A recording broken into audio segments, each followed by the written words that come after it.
Kecil itu salah pendidikan lagi tuh. Tumbuh lagi dan berkembang menjadi anak balita.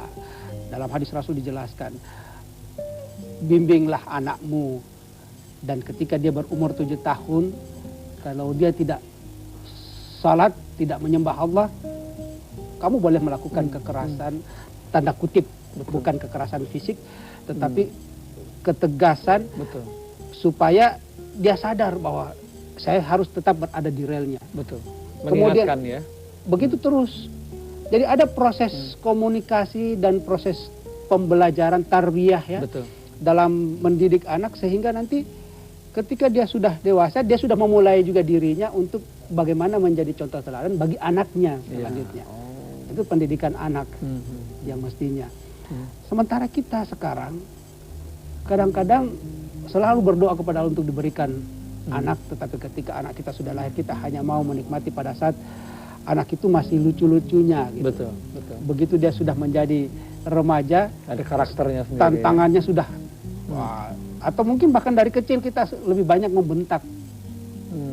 Padahal membentak itu kan tidak islami. Rasul menyatakan lah tagdab, cara pengasuhan yang baik, jangan kamu marah gitu, tapi komunikasikan dengan baik, berikan contoh teladan yang baik. Membentak anak itu memberikan kesan yang sangat buruk dalam proses pembentukan memorinya psikis. Iya. Ada satu ungkapan yang menarik tentang hal ini. Gimana Ustaz? Jadi ada sahabat yang menjelaskan kepada Rasul, bagaimana caranya supaya saya bisa berkomunikasi dengan baik dalam mendidik anak saya. Gitu.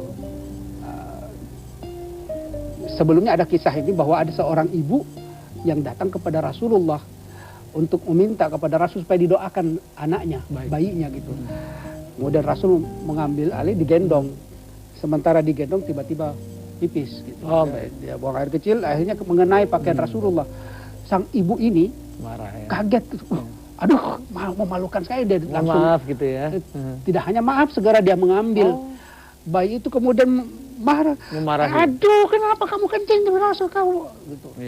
Rasul kaget, menegur sang ibu ini, jangan marahi gitu, karena boleh jadi pada saat kamu itu, karena si anak langsung menangis ya, kaget dimarahi seperti itu.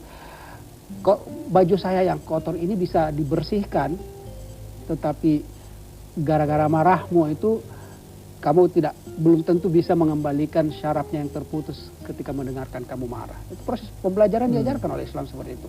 Sehingga penggambaran riwayat tadi, kalau kamu marah, cobalah kamu ambil papan kemudian pasang paku.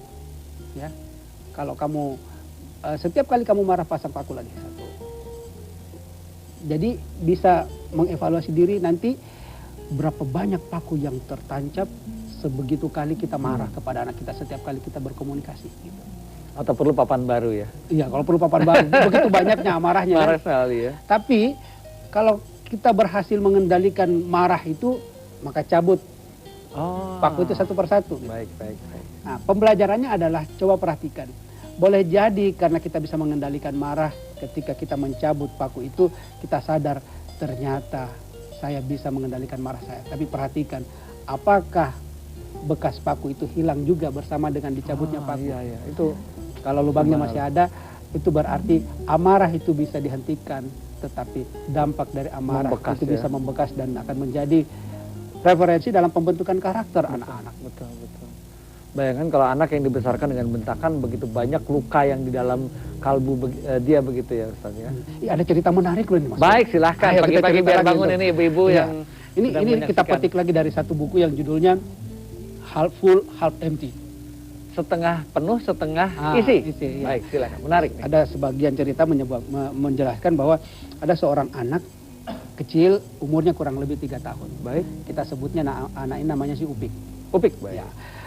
Kedua orang tuanya sibuk bekerja. Baik. Bapaknya, ibunya setiap hari meninggalkan si Upik, dan akhirnya si Upik itu dititipkan kepada pembantu. Baik. Yang tugas dari pembantu ini selain menjaga si Upik, dia juga yang membersihkan, mengepel lantai, memasak, cuci pakaian kotor. Nah, sekali waktu orang tuanya sudah pergi, Upik karena pembantu sibuk mencuci, jadi dibiarkanlah Upik beraktivitas sendiri. Saat itu di belakang rumah kebetulan tanah Upik melukis di tanah itu dengan biting, Oh iya, lidi ya, lidi. sapu lidi ya. Wah, asiklah dia melukis sampai penuh halaman rumah belakang itu. Begitu penuh dia lihat lagi, aduh sudah tidak ada tempat yang kosong ini.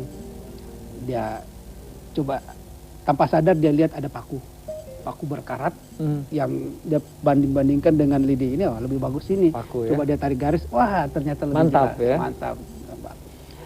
Setelah penuh itu dia lihat di mana lagi bisa dilukis ini. Dia lihat di parkiran itu ada mobil bapaknya situ, masih baru, belum ada nomor polisinya. Betul. Kan. Jadi kalau di Makassar itu, ya masih Indrayens, betul. Ya, jadi di sana kan Dede, kalau di ya? Jakarta kan B ya, B, kita di Bandung D. Nah di sana Dede, gitu. Ya. Dede, belum ada dedenya gitu, belum ada nomor platnya, jadi belum bisa dipakai. Baik. Nah si anak ini berpikir, kalau saya melukis di mobil